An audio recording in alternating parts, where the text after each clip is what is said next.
से जुड़े हुए हैं, बेसिक शिक्षा विभाग से पूरी तरह से परिचित हैं और ये सारे शासनादेश उनके समय ही ये बनाए गए थे, बाद में जारी हुए हैं। जैसा कि आप अवगत हैं कि पूरे प्रदेश में आज प्रेरणा ज्ञानोत्सव मनाया जा रहा है। हम चाहेंगे कि 2-4 चीज़ें इसमें बता दें जो आपको बतानी बहुत ज़रूरी है। इसका कारण क्या है?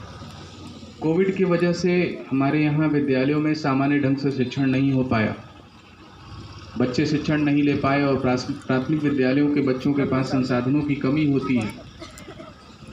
एसएससी के द्वारा नियमित रूप से मिशन प्रेरणा की पाठशाला की अध्ययन सामग्री आपके पास भेजी गई, बहुत कारणों से वो नीचे तक नहीं पहुंच पाती थी, संसाधनों के अभाव में वो नीचे तक नहीं पहुंच पाती थी। उसकी वजह से बहुत सारे बच्चे विकास की मुख्य धारा में कहीं पीछे छूट गए। उनको रेमेडियल टीचिंग देने के लिए, जन समुदाय को मोबिलाइज करने के लिए, समुदाय को विद्यालयों से जोड़ने के लिए, शिक्षकों को फिर से एक ऊर्जा भरने के लिए और एक बहुत बड़े अभियान की शुरुआत ये की जा रही है, जिसको प्रेरणा ज्ञान उत्सव के माध्यम से ये हम देख रहे हैं। ये कार्यक्रम चलाया जा रहा है और हमें उम्मीद है कि जन समुदाय, अध्यापक मिलके, जो हमारी प्रिंट रिच मटेरियल है, मिशन प्रेरणा की ई पाठशाला है और विभाग में जो विभिन्न कार्यक्रम चल रहे हैं, विभिन्न प्रशिक्षण कार्यक्रम चल रहे हैं, उसके माध्यम से हम आगे बढ़ते हुए मिशन प्रेरणा के लक्ष्यों को समय से पहले प्राप्त करेंगे। और मुझे इसलिए इस बात का भरोसा है कि अभी सर से मैं बात कर रहा था कि इस जनपद में क्षमता बहुत ज़्यादा, अन्य जनपदों में मैंने काम किया, हालांकि किसी से तुलना नहीं करनी चाहिए, लेकिन फिर भी मैं बताता हूं आपको कि यहाँ के शिक्षकों में बहुत क्षमता है, यहाँ के बच्चों में क्षमता है और न भूतो न भविष्यति वाली क्षमता है। ये ऐसी क्षमता बहुत कम जनपदों में, बहुत कम विकास खंडों में पाई जाती। हम लोगों ने बड़े टफ एरियाज़ में काम किया है, बहुत अच्छे एरियाज़ में। मैंने प्रयागराज में काम किया, मेरी नौकरी की शुरुआत प्रयागराज में माध्यमिक शिक्षा विभाग से हुई थी। फिर मैंने बेसिक शिक्षा विभाग में काम किया, मिर्ज़ापुर में काम किया और उसके बाद फिर एज डाइट प्रिंसिपल मुझे काम करने का मौका प्रयागराज में मिला। फिर यहाँ पर हूँ।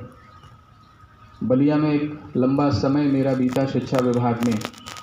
और ये चीज़ें जो आप आज चर्चा का बिंदु बना के हमारे सामने ला रहे हैं, ये मैंने ज़मीन पे देखी हैं, महसूस की।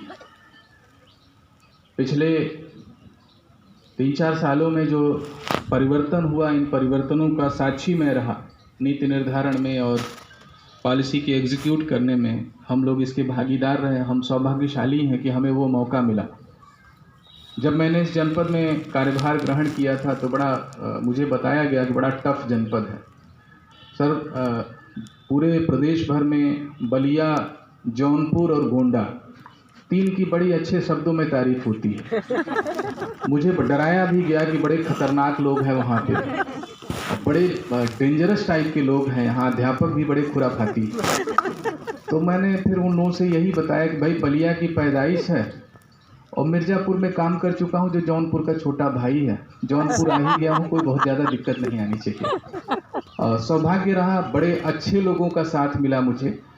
जो मुझे चीज़ें बताई गई थी वो चीज़ें मुझे कहीं दिखी नहीं। मुझे कहीं नहीं दिखा कि यहाँ के अध्यापक खराब हैं, यहाँ के लोग खराब हैं, यहाँ के बच्चे खराब हैं। जस्ट उल्टा मुझे दिखाई दिया। मुझे बाद में समझ में आया कि यहाँ दुष्प्रचार बहुत ज़्यादा है। और दुष्प्रचार किस लिए है? क्योंकि हम अपनी अच्छी चीज़ों को दिखा नहीं पाते हैं, तो हमारी खराब चीज़ें ही बाहर निकल के आ जाती हैं। इस जनपद की समस्या यही है कि हम अच्छी चीज़ों को बाहर उभार के नहीं ला पाते। पिछले कुछ समय से बड़े अच्छे काम हो रहे हैं, अध्यापकों ने बड़े अच्छे काम किए, स्कूलों को चमका दिया। टीएलएम प्रदेश में जितना यहाँ बना उतना कहीं नहीं बना। यहाँ के सभी अध्यापकों ने बड़ी अच्छी मेहनत की और उत्कृष्ट कोटि के टीएलएम बनाए। यहाँ की ट्रेनिंग की क्वालिटी एक्सेलेंट थी, चाहे वो बीआरसी की ट्रेनिंग हो, चाहे ऑनलाइन ट्रेनिंग हो, चाहे डाइट की ट्रेनिंग हो, चाहे आंगनबाड़ी की ट्रेनिंग हो।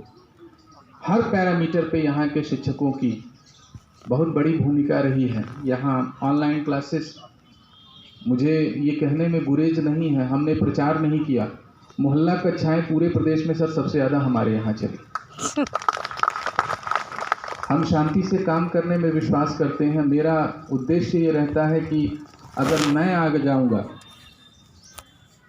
मैं आ जाऊंगा जैसे सूर्य निकल जाता है तो तारे छिप जाते हैं, और मैं ये चाहता हूं कि मेरे यहाँ जो बाकी ग्रह उपग्रह हैं दिखाई देते रहें, इसीलिए मैं अपने ताप को कम कर लेता हूं। अरविंद ने बड़ा धीरे से